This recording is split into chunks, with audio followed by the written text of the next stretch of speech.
ಶುಕ್ರವಾರದಿಂದ 3 ದಿನಗಳ ಕಾಲ ನಡೆಯಲಿರುವ ಸಂಯುಕ್ತ ಕರ್ನಾಟಕದ ವಿನೂತನ ಕಾರ್ಯಕ್ರಮ ಆರೋಗ್ಯ ಹಬ್ಬಕ್ಕೆ ಸಕಲ ರೀತಿಯ ಸಿದ್ಧತೆ ಪೂರ್ಣಗೊಂಡಿದ್ದು, ಅದ್ದೂರಿ ಸಮಾರಂಭವನ್ನು ನಾಳೆ ಬೆಳಗ್ಗೆ ಸರಿಯಾಗಿ 11 ಗಂಟೆಗೆ ಹುಬ್ಬಳ್ಳಿಯ ಸ್ಟೆಲ್ಲರ್ ಮಾಲ್ನಲ್ಲಿ ಆರೋಗ್ಯ ಮತ್ತು ಕುಟುಂಬ ಕಲ್ಯಾಣ ಖಾತೆಯ ಸಚಿವ ದಿನೇಶ್ ಗುಂಡೂರಾವ್ ಅವರು ಉದ್ಘಾಟಿಸಲಿದ್ದಾರೆ.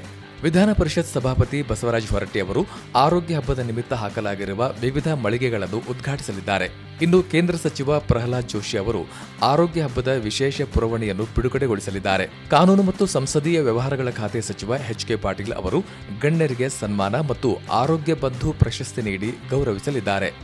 ಸಚಿವರಾದ ಡಾಕ್ಟರ್ ಶರಣಪ್ರಕಾಶ್ ಪಾಟೀಲ್, ಸಂತೋಷ್ ಲಾಡ್, ಹಾವೇರಿ ಮತ್ತು ಗದಗ ಸಂಸದ ಹಾಗೂ ಮಾಜಿ ಸಿಎಂ ಬಸವರಾಜ ಬೊಮ್ಮಾಯಿ, ಬೆಳಗಾವಿ ಸಂಸದರು ಮತ್ತು ಮಾಜಿ ಸಿಎಂ ಜಗದೀಶ್ ಶೆಟ್ಟರ್ ಅವರು ಮುಖ್ಯ ಅತಿಥಿಗಳಾಗಿ ಪಾಲ್ಗೊಳ್ಳಲಿದ್ದಾರೆ. ಹುಬ್ಬಳ್ಳಿ ಧಾರವಾಡ ಮಹಾನಗರ ಪಾಲಿಕೆ ಮಹಾಪೌರರಾದ ರಾಮಪ್ಪ ಬಡಿಗೇರ್, ಪ್ರತಿಪಕ್ಷ ಉಪನಾಯಕ ಹಾಗೂ ಹುಬ್ಬಳ್ಳಿ ಧಾರವಾಡ ಪಶ್ಚಿಮ ಕ್ಷೇತ್ರದ ಶಾಸಕ ಅರವಿಂದ್ ಬೆಲ್ಲದ್, ಹುಬ್ಬಳ್ಳಿ ಧಾರವಾಡ ಸೆಂಟ್ರಲ್ ಶಾಸಕ ಮಹೇಶ್ ತೆಂಗಿನಕಾಯಿ, ಹುಬ್ಬಳ್ಳಿ ಧಾರವಾಡ ಪೂರ್ವ ಶಾಸಕ ಪ್ರಸಾದ್ ಅಬ್ಬಯ್ಯ, ನವಲಗುಂದ ಶಾಸಕ ಎನ್ಎಚ್ ಕೋನರೆಡ್ಡಿ, ಕುಂದಗೋಳ ಶಾಸಕ ಎಂಆರ್ ಪಾಟೀಲ್, ವಿಧಾನ ಪರಿಷತ್ ಸದಸ್ಯರಾದ ಪ್ರದೀಪ್ ಶೆಟ್ಟರ್, ಎಸ್ವಿ ಸಂಕನೂರ, ಸಲೀಂ ಅಹಮದ್ ಅವರುಗಳು ಗೌರವ ಅತಿಥಿಗಳಾಗಿ ಭಾಗವಹಿಸಲಿದ್ದು, ಲೋಕ ಶಿಕ್ಷಣ ಟ್ರಸ್ಟ್ ಅಧ್ಯಕ್ಷರು ಮತ್ತು ಮೇಲ್ಮನೆ ಸದಸ್ಯರೂ ಆದ ಯುಬಿ ವೆಂಕಟೇಶ್ ಅವರು ನಾಳಿನ ಸಮಾರಂಭದ ಅಧ್ಯಕ್ಷತೆಯನ್ನು ವಹಿಸಲಿದ್ದಾರೆ.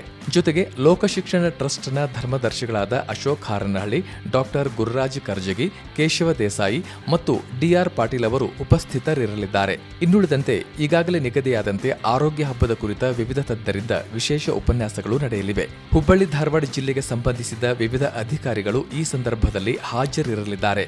ಬ್ಯೂರೋ ರಿಪೋರ್ಟ್, ಸಂಯುಕ್ತ ಕರ್ನಾಟಕ ಡಿಜಿಟಲ್ ಮೀಡಿಯಾ, ಬೆಂಗಳೂರು ಮತ್ತು ಹುಬ್ಬಳ್ಳಿ.